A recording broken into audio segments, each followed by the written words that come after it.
"You don't fucking belong here." The words weren't whispered. They weren't a polite suggestion. They were a detonation, a piece of verbal shrapnel tearing through the shimmering champagne-soaked air of the St. Regis Grand Ballroom. It was a gala for the city's old money and new gods, a place where fortunes were paraded in the form of silk, diamonds, and surgically perfected smiles. The voice belonged to the woman in the blood-red dress, a slash of crimson against the ballroom's gold leaf and ivory. She was Eleanor Vance, wife of the real estate titan Arthur Vance, a man who didn't just build skyscrapers, but seemed to own the very sky they pierced. Her dress was a statement, a second skin of liquid silk clinging to a frame maintained by dietitians and discipline, its hemline a defiant slash just above the knee. Her lips, painted the exact shade of arterial blood, were curled into a weaponized smirk. She didn't just speak. She broadcasted, pitching her voice like a stage actress aiming for the last row of a hostile theater. Everywhere, motion ceased. Forks loaded with caviar paused inches from mouths. Crystal glasses of vintage Dom Perignon froze mid-air. The soft, elegant melody of the jazz trio in the corner stumbled, a saxophone letting out a wounded squawk before falling into a terrified silence. Heads swiveled on necks adorned with fortunes in jewelry, a slow, synchronized turn of the city's elite. They weren't looking at a clumsy waiter or a misbehaving member of the hotel staff. Eleanor Vance had aimed her poisoned dart with precision. Her target was the woman sitting alone at a table near the front, a table bathed in the soft, crystalline light of a low-hanging chandelier. The woman in the burnt orange gown. She was a figure of profound, almost defiant stillness. A black woman, her posture an exercise in regal calm, her hair pulled back into a severe, elegant chignon, from which not a single strand dared to escape. Her dress was the color of a dying flame, a rich, burnt orange satin that didn't glitter or shout. It flowed, a quiet river of fire against the sea of ostentatious sequins and diamonds filling the room. Until this moment, she had been a portrait of invisibility, a ghost of quiet dignity at a party designed for peacocks. Eleanor leaned in, a predator moving toward its prey, her laugh a high, brittle thing that seemed to shatter against the crystal chandeliers. "Sweetheart," she cooed, the condescension dripping from the word like venom. "This isn't general admission. This is the Founder's Circle, reserved for names that built this city. You must have taken a wrong turn from the kitchens." A low hum, a collective murmur vibrated through the velvet-draped walls. It was the sound of scandal being born. Phones, previously tucked away, began to shift in hands.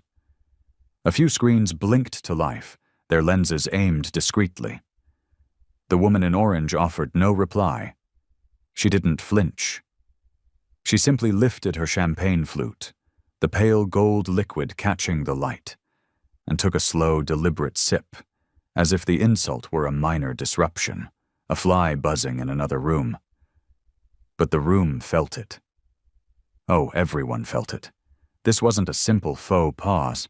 It was a public execution of belonging, a territorial marking spray of prejudice and power. Smirks blossomed on powdered faces. Knowing glances were exchanged between men in $1,000 tuxedos. This was the evening's entertainment. Somewhere near a marble column at the back, a young, hungry reporter named Ben Carter, his tie perpetually loosened, tapped his phone's camera on. He angled it low, whispering into its tiny microphone. "Holy shit, this is it. This is bigger than some society spat." Emboldened by the woman's silence, Eleanor pressed her attack. "I've seen your type before," she announced to the tables around her, making them her jury. "Trying to get a taste of a life you'll never have. Slipping into an empty seat, hoping no one notices. Security should have a much tighter leash on the door." A collective, sharp intake of breath hissed through the front row. A man chuckled, a nervous barking sound, trying to frame it as a joke, but the poison had already seeped into the atmosphere. A brutal, invisible line had been drawn down the center of the St. Regis ballroom. On one side, those who belonged. On the other, the woman in orange. And still, she did not react. Her calm was more unsettling than any protest, more profound than any shouted defense. She placed her glass back on the pristine white linen, her hands folding in her lap with a surgeon's precision. Her eyes, deep and unreadable, lifted. They didn't land on Eleanor Vance. They looked past her, through her, toward the magnificent, multi-tiered chandelier that hung like a galaxy of frozen fire above them all. And in that charged, suffocating silence, the very air in the ballroom seemed to bend. Before we see how this firestorm ends, I have to ask you something. Where are you watching this from? Drop your city, your state, your country in the comments below. And more importantly, have you ever been made to feel like you don't belong? Drop a yes in the comments if you know this feeling. And while you're down there, do me a favor and smash that like button and subscribe to this channel, because you are not going to want to miss a single second of the justice that's coming. We believe these stories can spark real change, and we're so glad you're here to witness it with us. Now, let's get back to the woman in the orange gown. Because in the next 10 minutes, her silence is going to cost an entire empire $4.1 billion. She didn't rise. She didn't answer. The woman in the orange gown, who we will come to know as Serafina James, simply maintained her posture, her spine straight, her focus seemingly fixed on the empty stage at the front of the ballroom, as if Eleanor Vance's venomous words were nothing more than meaningless background noise. But the silence wasn't empty. It wasn't passive. It was a living thing, pressing down on the opulent room with a weight far heavier than the crystal chandeliers. Every person in that ballroom felt its crushing gravity. Eleanor Vance, a woman accustomed to a world that bent to her will, mistook this profound silence for weakness. Her smile, already cruel, widened. The curve of her blood-red lips looked like a freshly sharpened blade. "See?" she announced to her audience of gawking elites. "She knows it. That's why she won't speak. She knows she shouldn't even be breathing this air." The laughter that followed wasn't a roar, but it was just as sharp. It was the clipped, knowing chuckle of the privileged, a sound that cut from table to table, affirming a shared, ugly bias. A man in a Brioni tuxedo clinked glasses with his companion, a dismissive gesture, but his eyes, like everyone else's, remained locked on the silent woman. In a room built for spectacle, judgment travels faster than light. Serafina's stillness was not the stiffness of fear. It was the controlled stillness of immense discipline. Her hair, pulled back into that impossibly tight chignon, wasn't a style chosen for vanity, but for battle. It was armor. Every line of her posture, from the straightness of her spine to the calm placement of her hands, screamed a single silent message. This is not new. And it wasn't. The ghosts of 100 similar moments were sitting with her at that crystal-lit table. She was 22, her heart pounding with a mixture of awe and imposter syndrome, standing in the marble-floored lobby of the Hotel Plaza Athénée in Paris. She had saved for 2 years for that trip, a pilgrimage to see the art she had only ever studied in textbooks. She was wearing her best dress, a simple navy blue sheath, when the concierge, a man with a perfectly sculpted sneer, stopped her. "Excuse me, mademoiselle," he'd said in clipped English, his eyes flicking over her as if she were a piece of dirt on his polished floor. "The catering staff must use the service entrance." The words had landed like a physical blow, knocking the air from her lungs. The shame so hot it felt like it was melting her from the inside out. She hadn't said a word then, either. She just turned and walked away, the shame clinging to her like a shroud. She was 29, a rising star in a Chicago investment firm, the only black woman on her team. She had just closed a deal that had made her partners millions. To celebrate, she went to the city's most exclusive rooftop bar. As she approached the roped-off VIP section, a bouncer with a neck as thick as a tree trunk blocked her path. "Whoa, hold on," he'd grunted, looking past her to the group of white men behind her. "This section is reserved for the real investors." He'd gestured for the men to enter, and they had, laughing as they passed her. The memory of their laughter, the casual cruelty of it, still burned. Exclusion delivered in public, dignity tested in silence. Each memory was a scar, invisible to the eye, but deeply felt. And now, decades later, in a ballroom that smelled of money and roses, the same tired, ugly script was being played out once more. Only this time, the stage was hers.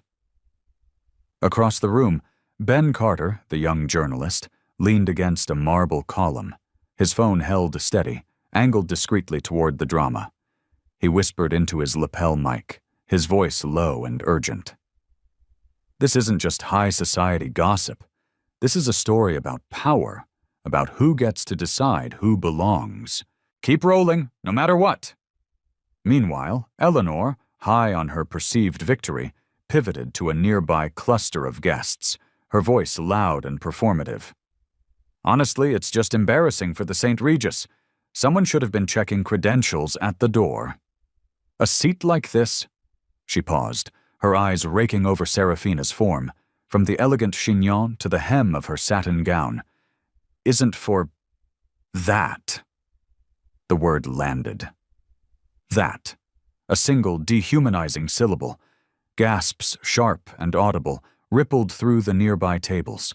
A woman's hand flew to her mouth, her diamond bracelet catching the light. A man shifted in his tuxedo, the fabric groaning in protest at his discomfort. Another voice whispered, loud enough to be heard 2 tables away. "Oh my God, did she really just say that?" Still, Serafina James did not move. She reached for her champagne flute again, the motion slow, fluid, and deliberate. She raised it, not to her lips this time, but held it for a moment, letting the light refract through the crystal. Then she placed it back on the white linen tablecloth. The act was mundane, a simple gesture. But in a room supercharged with tension and drunk on opulence, her profound restraint felt extraordinary, almost holy. Ben Carter muttered into his mic again, his voice now filled with a kind of reverence. "She's not reacting. She's letting the room react for her. It's genius." And the room was. The smirks had vanished, replaced by frowns of discomfort. The knowing glances were now ones of shock. The murmurs grew heavier, darker. The air, once perfumed with the sweet scent of success, now carried something sour and rotten. Bias, exposed under the bright lights, raw, ugly, and undeniable.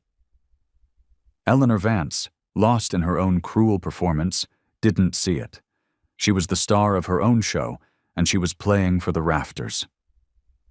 "Security," she called out, her voice slicing through the faltering jazz music like a razor. "Get her out of here before this turns into a complete circus." The gala, the entire glittering affair, shuddered to a halt. Waiters carrying trays of canapes paused mid-step.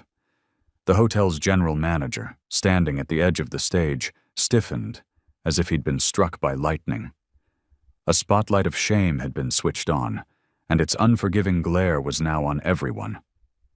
And through it all, the woman in the orange gown, the eye of the hurricane, still hadn't spoken a single word.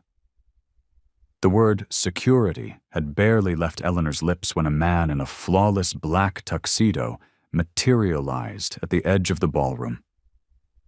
This was Mr. Davenport, the general manager of the St. Regis, a man whose silver hair was slicked back with military precision and whose discreet earpiece was a permanent fixture.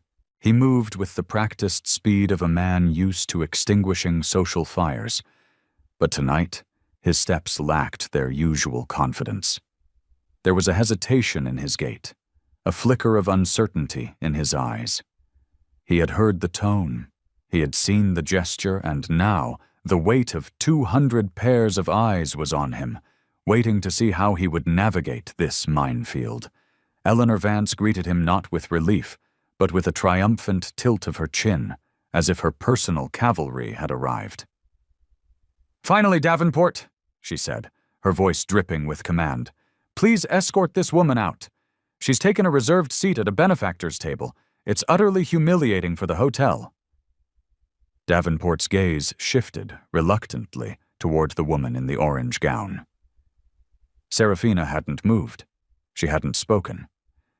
She simply rested one hand on the crisp linen, the other still curled loosely around the stem of her untouched champagne flute. Her eyes met his. They were steady as granite. There was no plea in them, no hint of defense, just a deep, unwavering silence that demanded he think very, very carefully before taking his next step. He cleared his throat, the sound unnaturally loud in the silent room. "Madam," he began, his voice a strained attempt at neutrality, "may I please see your invitation card?" The request itself, though seemingly standard, carried the full weight of the accusation. In a gala built on the unspoken rule that if you were there, you belonged, asking for proof was a public indictment. Eleanor Vance leaned closer, her voice a conspiratorial whisper laced with condescension, loud enough for the surrounding tables to hear. "Don't waste your time, Davenport. I've seen her type at enough of these events. They buy a convincing knockoff dress, slip past the ushers, and sit where they don't belong, hoping to catch a rich man's eye. Do your job." That final phrase, "do your job," landed like a slap. Guests shifted uncomfortably. A woman at the next table whispered to her husband, "She's not even letting him speak. This is a witch hunt." The husband murmured back, his eyes narrowed. "This feels deeply wrong. The woman hasn't done a single thing." Near the back, Ben Carter steadied his phone, his grip tightening. His whispered commentary turned sharper, more analytical. "They're trying to erase her with protocol, using the rules not to maintain order but to enforce a bias. This is the playbook." Davenport's hand hovered uncertainly over the table, as if he were about to reach for Serafina's place card. But before his fingers could touch the pristine white stock, Serafina moved. It was a small, almost imperceptible motion, but it was charged with authority. She placed her fingertips gently on the card, claiming it. Her voice still didn't come. Not yet, but her eyes held the manager in place, a silent command to halt. The entire ballroom noticed. The quiet hum of conversation died completely, pulling the faint jazz music down with it into a void of silence. Waiters froze mid-pour, bottles of champagne hovering over empty glasses. Even Eleanor Vance, for the briefest of seconds, faltered, her smug smile flickering. Pride, however, quickly reloaded in her eyes. "Sir," she pressed, her voice louder now, ensuring the entire room was her witness. "She does not belong. Remove her before this becomes a scene." But it already was a scene. It had been from the moment her first insult had sliced through the air. Now it was a drama unfolding in real time, under the unblinking gaze of crystal chandeliers and 100 watchful eyes, with dozens of phones capturing every flicker of prejudice, every breath of silence, every nuance of this slow-motion car crash of dignity and arrogance. And still, the woman in the orange gown, the woman they were trying to erase, had yet to speak a single word. The ballroom, and by now a growing online audience, waited. "Okay, we gotta pause here for a second. The manager, Davenport, has a choice to make. The whole room, the whole world is watching. What do you think he's about to do? And what would you do if you were in his shoes? Let me know your honest thoughts in the comments. Your engagement, your voice, helps stories like this get seen by the people who need to see them most. It matters. Now, let's get back to the ballroom. Davenport's hand hovered over the table card, suspended in the thick, tense air like it was the trigger of a bomb. Serafina didn't flinch. She didn't scramble to defend herself, didn't raise her voice in protest, didn't even allow her expression to sour. Instead, she placed her glass down on the table with a soft, deliberate clink. The faint sound was louder, more resonant than any shout could have been. Her stillness was a tactical weapon, and it was disarming the entire room. In a place where power was always loud, always performative, her silent refusal to engage was a language no one there understood, and it terrified them. Eleanor Vance, however, continued to read from her worn-out script of privilege, mistaking quiet for capitulation.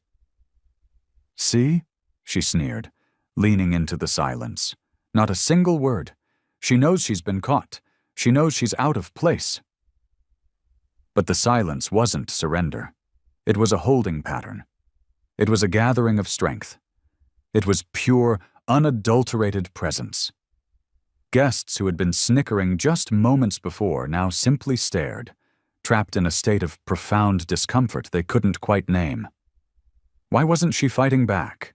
Why wasn't she crying or screaming or desperately trying to justify her existence in this room? At a nearby table, a woman adorned in pearls that cost more than a suburban home whispered to her friend, "If that were me, I'd be in tears. I'd be absolutely mortified." Her friend, a shrewd-looking woman with calculating eyes, shook her head slowly. "That," she murmured back, "is why it's not you. Look at her. She's not giving them the satisfaction.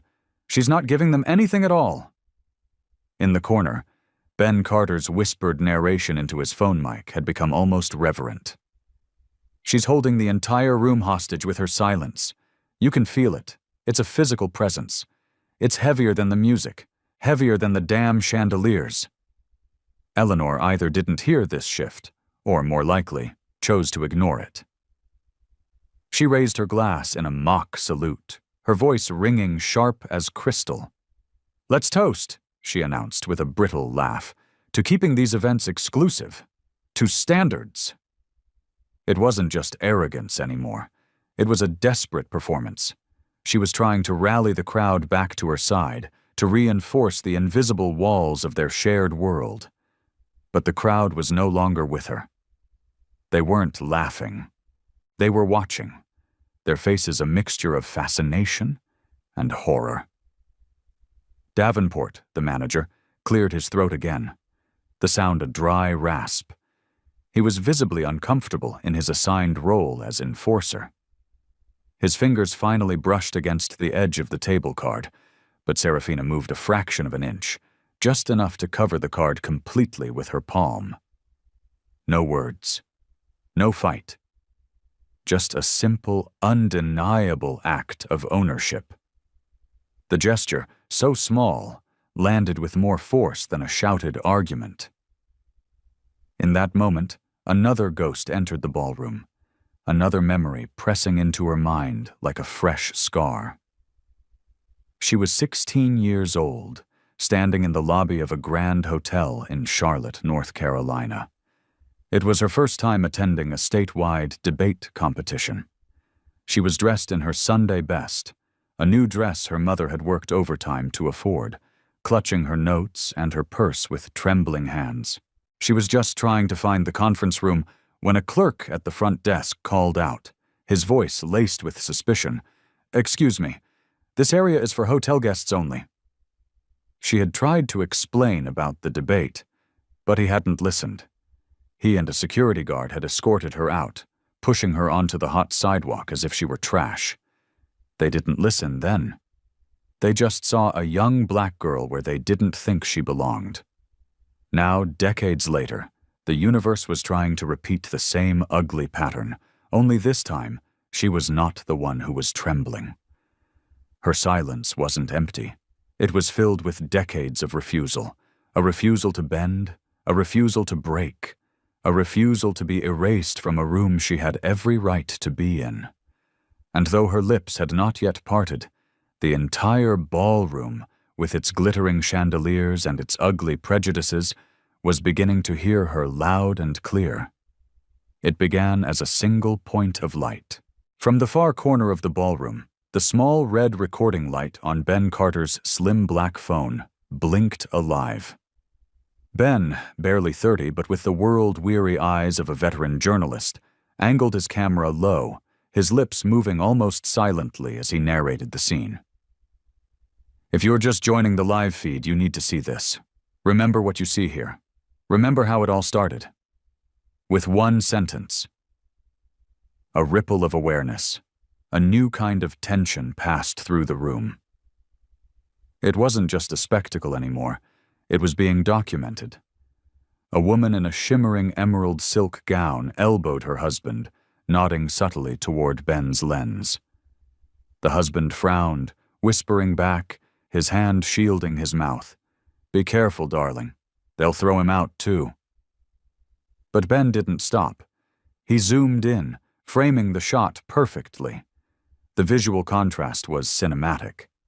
Eleanor Vance, in her blood-red dress, standing tall, sharp, loud, and accusatory, and Serafina James, in her burnt orange gown, seated, silent, and utterly unshaken. Two women, two worlds, two definitions of power, colliding in real time under the unforgiving glare of the public eye. "Excuse me." A new voice, clear and steady, carried from a nearby table. A middle-aged guest, a man with silver cufflinks that glinted in the light, had raised his glass halfway. "Why does this woman need to prove anything to you?" he asked, his question directed squarely at Eleanor. "She's seated at an assigned table. That should be proof enough."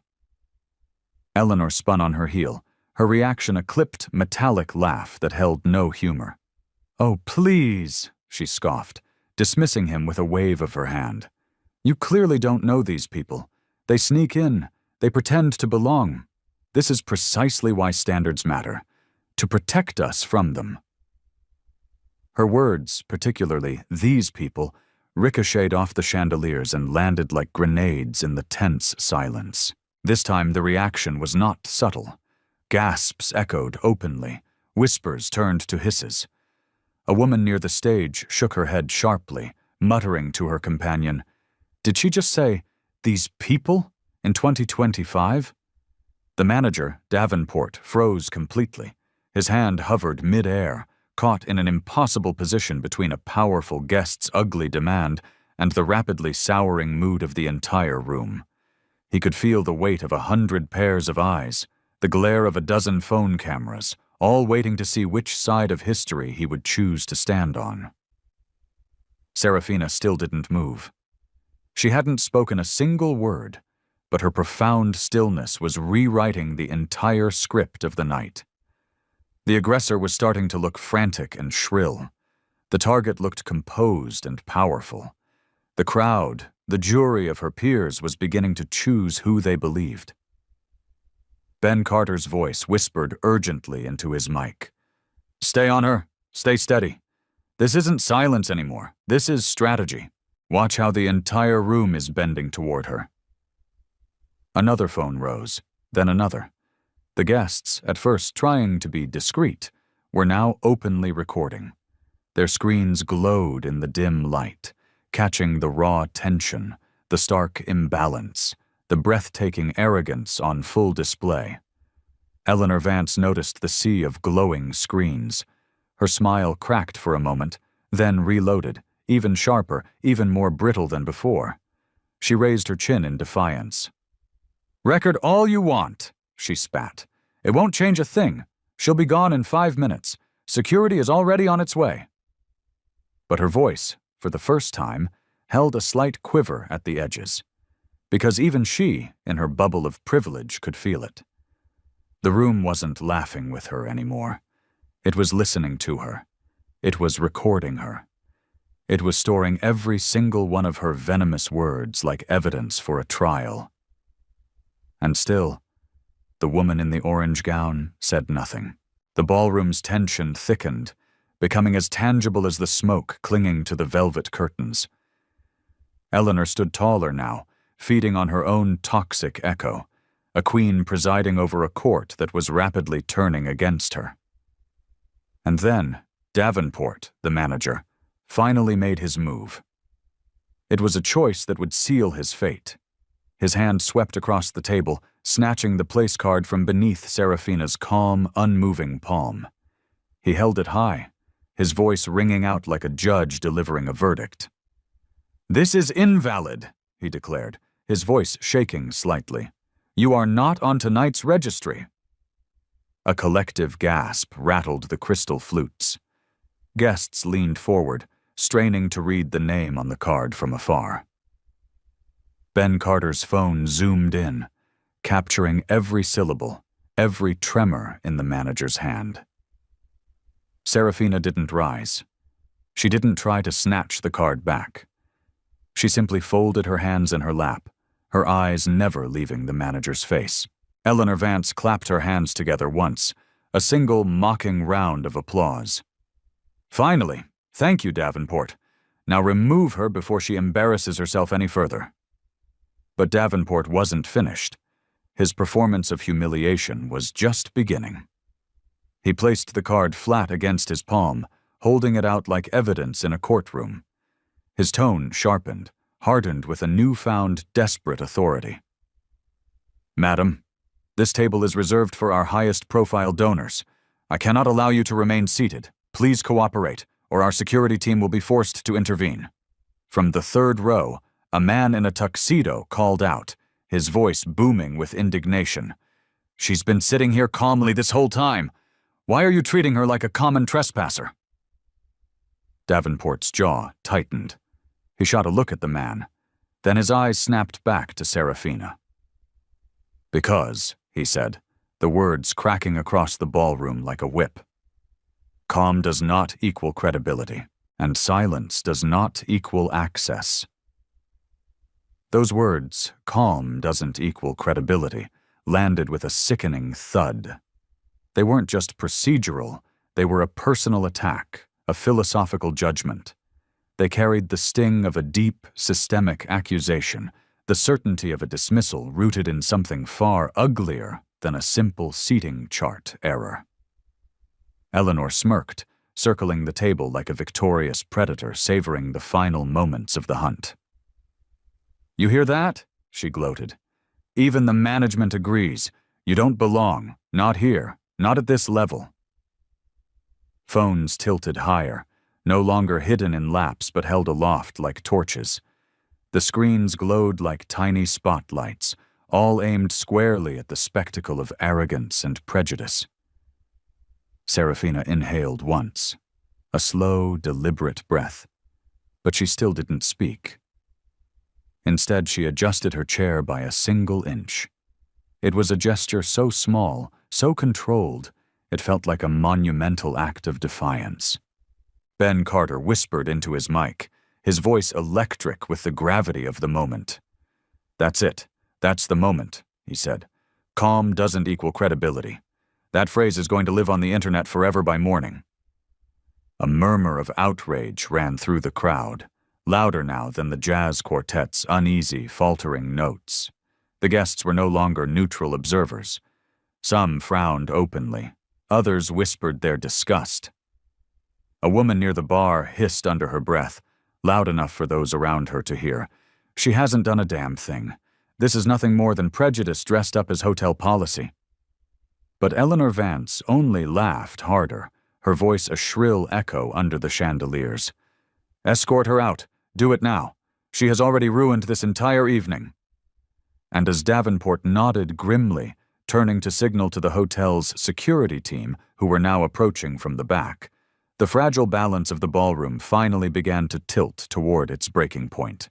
The ballroom had gone preternaturally still, like a stage waiting for the final brutal act of a tragedy. Davenport's signal was all it took. Two security guards, Large men in dark, impeccably tailored suits moved from the back wall. Their earpieces glinted under the chandelier light as they closed in on the table. Eleanor Vance stepped aside with a deeply satisfied smirk, clearing a path for them as a queen might for her executioners. One guard reached for the place card, which was still clutched in Davenport's trembling hand. The other leaned toward Serafina, his voice a low, firm command. "Ma'am, you need to stand up now." She did not move. Her stillness was no longer just calm. It was a form of resistance sharper and more powerful than any physical struggle. Eleanor scoffed, her voice dripping with the finality of her triumph. "She won't stand because she can't. She doesn't belong. Just take her out." And then it happened, an act of such deliberate public humiliation that it sucked the remaining air from the room. Davenport, in a gesture of ultimate dismissal, snapped the place card in half. The sound of the thick cardstock splitting was shockingly loud, a sharp crack that echoed across the glass and marble. He then tossed the two pieces onto the table in front of Serafina, as though he were shredding not just a name, but her very identity, her right to exist in that space. "This is invalid," he repeated, his voice louder now, laced with a desperate finality. "You have no seat here." Gasps scattered through the room like sparks from a fire. A woman near the stage covered her mouth with a horrified hand. A man at the bar muttered, his voice a low growl of disbelief. He really did it. He tore it right in front of her. Phones rose even higher, a forest of lenses catching every angle of the desecration. Ben Carter whispered fiercely into his mic, his professionalism cracking. "They destroyed her card. This isn't policy anymore. This is a public shaming. This is pure humiliation." Serafina remained steady. Her hands were folded calmly in her lap. She didn't even glance at the torn card. She just looked at the manager, her gaze as steady and unyielding as stone. But the assault was not yet over. The second guard, seeing she would not stand, reached for the elegant clutch resting on the back of her chair. He lifted it, holding it in his palm as if it were contaminated, and then turned to Davenport for his next instruction. "Check it," Davenport ordered, the words leaving his mouth with cold certainty. "Make sure nothing inside is stolen." That one word, stolen, burned through the ballroom like acid. Guests shifted uncomfortably, some gasping outright in shock. The thin veneer of civility had been completely stripped away, revealing the raw, ugly prejudice beneath. Eleanor Vance laughed, a short, sharp bark, as she tipped her champagne glass. "You see? Exactly what I said. The pretenders always get caught in the end." The guard, following orders, opened the clutch. Inside, nestled against the silk lining, was a single card. It wasn't a credit card. It was a solid piece of black, anodized titanium. It caught the light with a heavy, unmistakable gleam. It was an American Express Centurion card, the legendary Black Card, an object of such extreme exclusivity that most people in the room had only ever heard rumors of its existence. Instead of shocked recognition, Davenport sneered. "A fake," he declared, his voice filled with contempt. "They make convincing copies of these online now." He snatched it from the guard and tossed it back onto the table. It landed with a heavy metallic clang that seemed to reverberate louder than the band's next nervous note. A murmur of disbelief spread like wildfire. Someone at the back whispered urgently, "That's a Centurion? You don't fake a Centurion card? The weight is unmistakable." Another guest, a banking executive, nodded, frowning deeply. "This is going too far. This is insane." Eleanor Vance, sensing the kill, leaned in. "Call the police," she hissed at Davenport. "Let her explain her story to them. Maybe a night in a jail cell will finally teach her where she does, and does not, belong." The word police landed like a hammer blow, shattering the last vestiges of decorum. Gasps broke into open protest. A man in a tuxedo barked from his table. "This is absolutely insane! The woman hasn't done a single thing wrong!" A woman near the bar shouted, her voice ringing with outrage. "Stop this! This isn't security, it's harassment!" But Davenport was already pulling his own phone from his jacket pocket, his movements sharp and jerky. He held it to his ear. "Dispatch," his voice carried clearly across the silent room. "This is the St. Regis Grand Ballroom. We have an intruder. Possible fraud. Request immediate police response." And as his voice echoed off the gilded ceiling, every guest, every camera, every single eye in that ballroom knew a line had been crossed from which there was no return. The night was no longer just about an insult. It had become a public execution of dignity. Davenport's voice was still echoing into his phone. "Request immediate response," when the woman in the orange gown finally moved. It was not an abrupt movement, not a gesture of anger or fear. It was a single, precise, and devastatingly calm motion. She reached for her own clutch, lifted her sleek black smartphone, and pressed a single button on her screen. Her voice, when it came, was not loud. But it was perfectly calm, perfectly clear, and it cut through the room with the chilling precision of a surgeon's scalpel. It carried farther and with more authority than Davenport's frantic call ever could. "Activate withdrawal protocol." The room froze. Guests exchanged confused glances. The security guards hesitated, their training offering no guidance for this scenario. Even Eleanor Vance tilted her head, her triumphant smirk flickering with a tiny spark of confusion. On the other end of Serafina's line, a woman's voice responded instantly. The voice was sharp, efficient, and unwavering. "Confirmed, Ms. James. Protocol activated. Divesting $4.1 billion from all holdings and partnerships associated with the St. Regis and its parent corporation, Marriott International. Execution is in progress." The words weren't shouted. They didn't need to be. They fell into the opulent ballroom like blocks of iron, heavy, cold, and irreversible. Ben Carter's whispered narration cracked with sheer disbelief. Did you hear that? 4.1 billion, with a B. She's pulling billions of dollars out, right now." Gasps swelled into full-throated exclamations.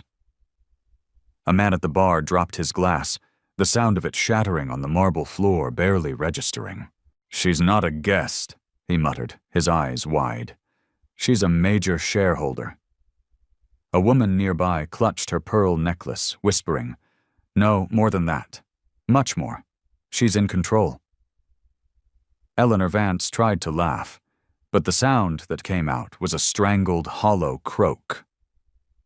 "A bluff," she stammered, trying to regain control. "It's all a bluff. No one moves that kind of money with a single phone call." But her eyes betrayed her. They darted around the room, a flicker of panic, a flash of profound unease. Serafina James remained steady. She didn't argue. She didn't explain. She simply set her phone down flat on the white linen, the line still open. The assistant's crisp voice was still audible in the dead silence. "Phase 1 of withdrawal confirmed, Ms. James. Funds have been redirected. Media alerts and SEC filings are prepared for immediate release." Davenport's own phone, still pressed to his ear, began to tremble in his grip. He slowly pulled it away, staring at his screen, as if hoping the 911 dispatcher on the other end could somehow save him from the cataclysmic truth that was unraveling at his feet. The security guards froze completely, their faces pale, suddenly uncertain of who, exactly, they were supposed to be handling. Ben Carter whispered again, this time almost to himself, his voice filled with awe. "She just shifted the tectonic plates of the entire room with a single sentence." Serafina James folded her hands, her eyes calm, her posture still unbroken. She hadn't raised her voice once all evening. yet the very ground beneath the St. Regis was cracking open. And for the first time all night, Eleanor Vance lost her smile. The blood drained from her face, leaving her painted red lips looking like a grotesque wound. The ballroom, and everyone in it, held its breath. The manager Davenport lowered his phone, his call to the police forgotten. The guards had taken a full step back, their faces a mask of confusion and burgeoning fear. They looked like statues, uncertain of their purpose, their eyes darting between the woman in orange and the sea of guests whose phones were now held aloft like weapons in a courtroom of public opinion. Eleanor Vance clutched her champagne glass, her knuckles turning white, the last bastion of her crumbling authority. And then, Serafina James, the CEO of a multi-billion-dollar private equity firm that held a controlling stake in the hotel's parent company, rose to her feet. It wasn't a rushed movement. It wasn't dramatic. It was a slow, deliberate, unhurried motion that made the 1,000 crystal chandeliers seem to dim in comparison. The burnt orange satin of her gown cascaded to the floor, catching the light like a river of quiet fire. She placed one hand on the table, her fingers spread wide, as steady as the roots of an ancient oak tree, and she spoke, for the very first time that evening. "You think I'm staff?" Her voice wasn't loud, but it carried an impossible weight.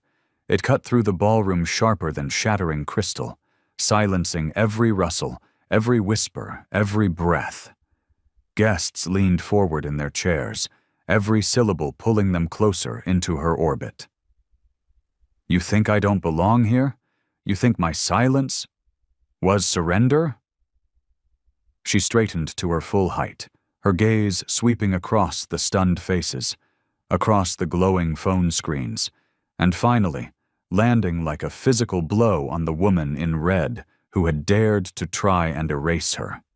"I am Serafina James," she declared, her voice resonating with the quiet, unshakable power of absolute truth.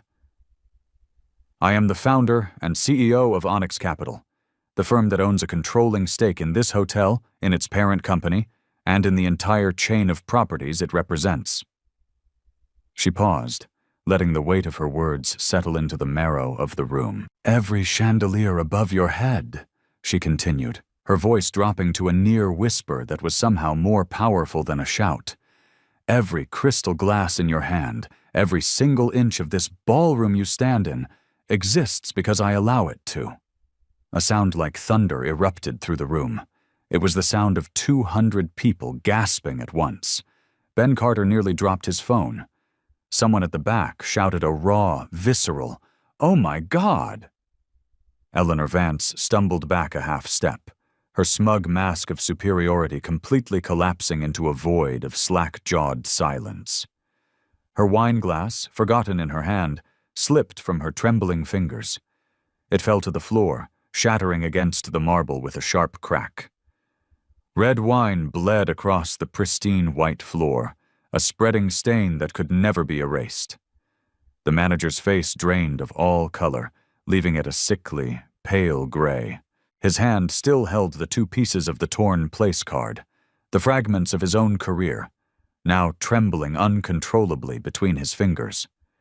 For the first time, he realized he hadn't just destroyed a piece of paper. He had shredded proof of his own catastrophic failure. And Serafina James, the CEO, stood unmoved by the chaos she had unleashed. She let the silence stretch, her presence seeming to expand, filling every corner of the vast ballroom. She didn't need to argue anymore. The truth had detonated, and the room itself was now carrying the echo of its blast. Ben Carter's whispered narration had cracked, his voice filled with pure, unadulterated awe. "She owns it. Holy hell, she owns all of this." The phones kept recording, the guests kept staring, and the woman in the red dress, once so loud, once so powerful, now had nothing left to say. The balance of power had not just shifted, it had been completely and irrevocably annihilated. The ballroom cracked wide open. The initial shockwave of gasps rolled into a tidal wave of murmurs, which in turn swelled into shouts of disbelief and exhilaration. Guests were rising from their chairs, their faces a canvas of astonishment. The forest of glowing phones now hovered high, a constellation of digital witnesses ensuring every second of this historic takedown was captured, every angle preserved for eternity. Davenport's hand trembled violently, the two pieces of the torn card fluttering between his fingers like dying moths. His lips parted, but no words came out, only a dry, croaking sound. He looked at the shredded fragments of Serafina James's name as if they were the shards of his own life.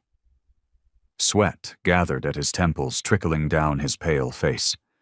His voice, when it finally broke free, came out as a brittle, shattered whisper.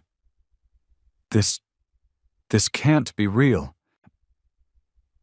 The security guards, who minutes ago had been ready to physically drag her from the room, had stepped so far back they were nearly pressed against the wall.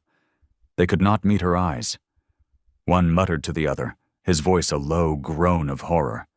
"She runs the whole damn company. We touched her clutch." The second guard just shook his head, his face completely drained of color, the full weight of his colossal misjudgment crashing down on him.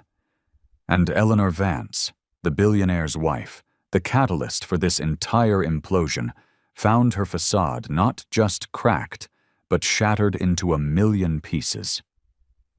The supreme confidence that had animated her every word, her every gesture, collapsed in a single, devastating heartbeat. She tried to laugh, a desperate attempt to reclaim some semblance of control, but the sound that escaped her throat was strangled and thin, like the sound of broken glass being ground under a heel. "You're lying," she hissed, her voice ragged. "This is a trick. My husband. Arthur knows everyone who matters in this city. He would have told me about you." But the crowd, her former jury, was no longer listening to her. They had already delivered their verdict. The woman in the emerald silk gown stood up from her table, her voice ringing with conviction. "We all saw it. We heard the call. She's not bluffing." A man near the bar raised his phone higher, like a torch of truth. "This video feed is already live. There are thousands of people watching. Everyone knows who she is now."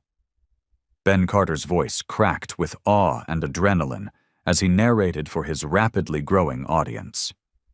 The St. Regis Gala is in chaos as witnesses confirm that Serafina James, the CEO of Onyx Capital, just revealed she owns a controlling stake in the hotel chain after being publicly humiliated by another guest.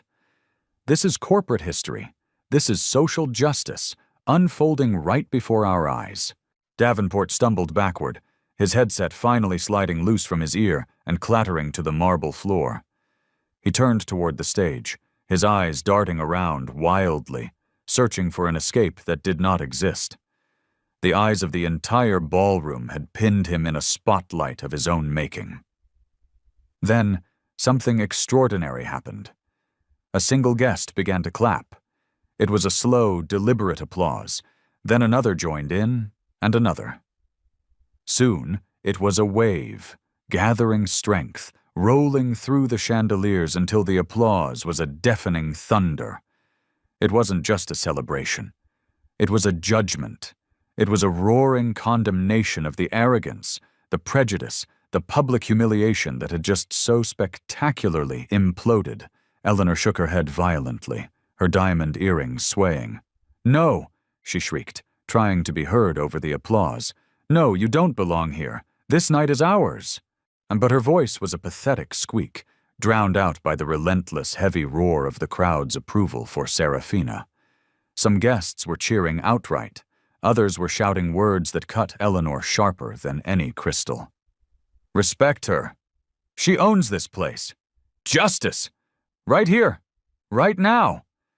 The billionaire's wife staggered, suddenly looking frail and small in her crimson silk. Her power, built on a foundation of money and a husband's name, was crumbling around her like the shards of her broken wine glass, still bleeding their stain across the marble floor.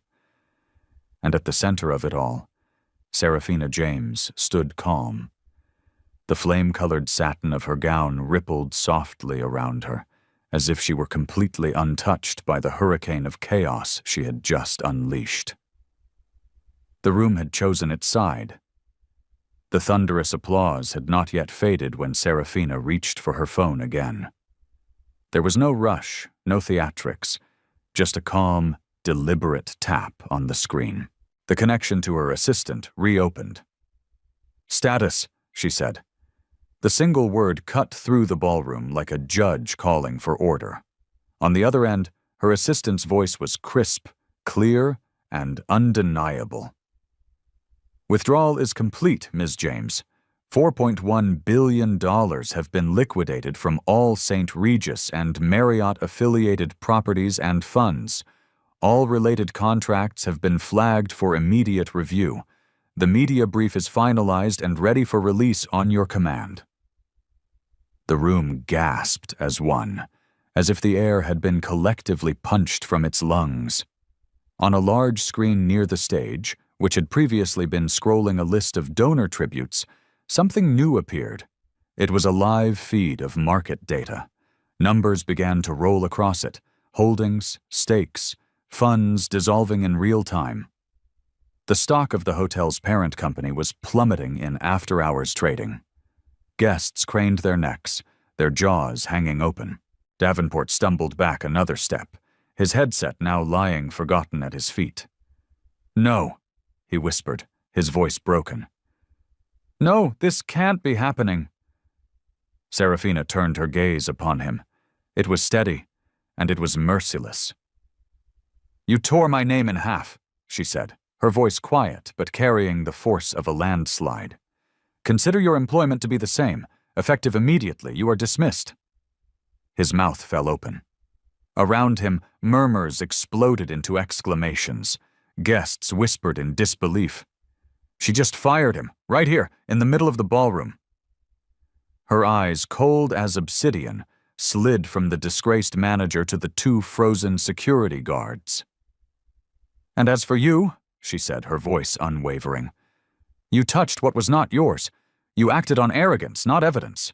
Your badges are invalid. The new head of security will escort you out of the building you no longer work in." The guards froze, then seemed to shrink. They lowered their heads, the full realization of their actions sinking into their shoulders like a physical weight. Finally, she turned her attention to the woman in the red dress. To Eleanor Vance, the billionaire's wife who had thrown every insult, who had weaponized the entire room against her, who now stood pale and trembling, her voice caught in her throat. "You," Serafina said, the word landing with devastating precision. "You thought humiliation was a form of power. You mistook my silence for weakness. Let me give you a lesson that will last you a lifetime. My silence is more expensive than your husband's entire empire." Eleanor Vance staggered, her hands shaking uncontrollably, her mouth opened, but no words came out, only a faint, choked sound. The phones of the guests caught the moment perfectly, every angle preserving her downfall, her complete and utter ruin, immortalized in a million pixels. Serafina lifted her own phone one last time. "Mark," she said into it, addressing her assistant, "every vendor, sponsor, and benefactor contract connected to tonight's gala. Terminate them all, effective immediately." "Confirmed, Ms. James," came the instant reply. And just like that, with a few quiet words, deals worth hundreds of millions of dollars evaporated into the rarefied air of the ballroom. The gilded walls of the St. Regis seemed to groan under the sudden, immense weight of the loss. Guests muttered in disbelief, some in shock, others in a state of profound awe. Ben Carter's voice cracked with emotion as he provided the live narration to a global audience. "She's dismantling their entire ecosystem. Not tomorrow, not next week, right now, in front of everyone. This is corporate justice being served in real time." Serafina James set her phone down, her hands folded once more, her expression as unshaken as it had been at the start of the night. She didn't need volume. She didn't need fury. She had just written the verdict, executed the sentence, and the entire world was watching it unfold. The ballroom was silent again, but this was a different kind of silence. It was not the silence of tension. It was the silence of judgment delivered, of a new power revealed. The chandeliers still glittered high above, but the brightest, most undeniable light in the room now radiated from the woman in the orange gown. Every eye was fixed on her. Every phone remained raised, recording history. Eleanor Vance stood frozen in her crimson silk, a trembling statue in the ruins of her own making. The manager's headset lay forgotten on the marble floor.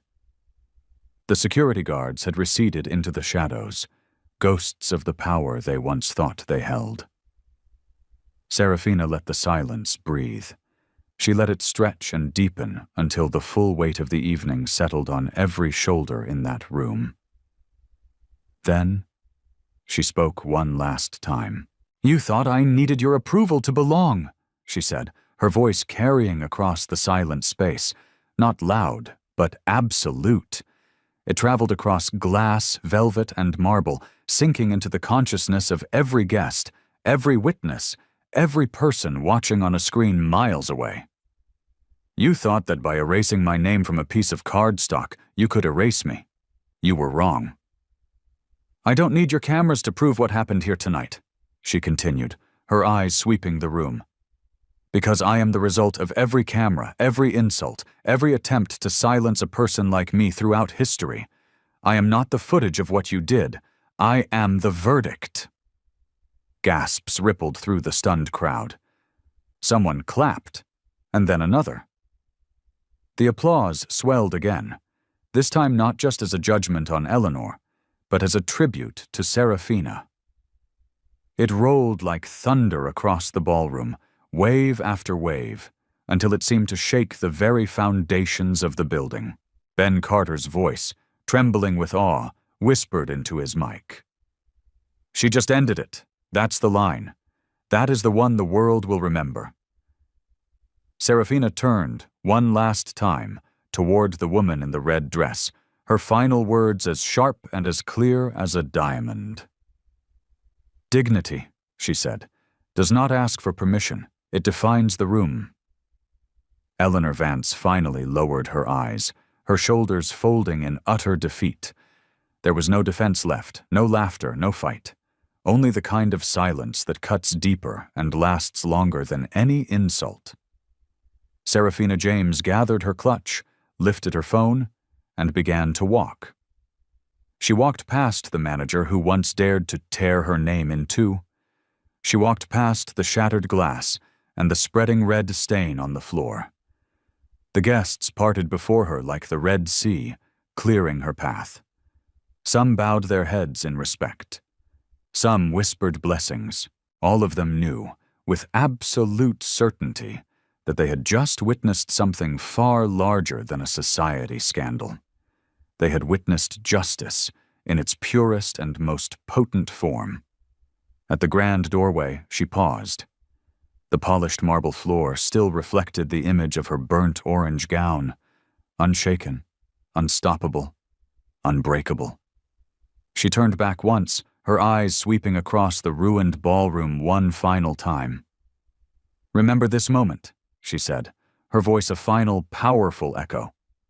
"Because my silence was never weakness. It was power, waiting for the right stage." And with that, she left the St. Regis Gala in the smoldering ruins of its own arrogance. Not by shouting, not by fighting, but by standing so firmly in her own truth that an entire empire had been forced to collapse around her. The applause, the thunderous, unending applause, followed her out into the night. What did you think of that ending? This story is a powerful testament to the fact that true power isn't loud, isn't arrogant. It's resilient, it's patient, and it knows its own worth. If this story moved you, Please share it with one person who needs to be reminded of their own strength. Don't forget to like this video, subscribe to the channel, and hit that notification bell so you never miss these incredible stories of justice and empowerment. Thank you for being a part of this community. We'll see you in the next one.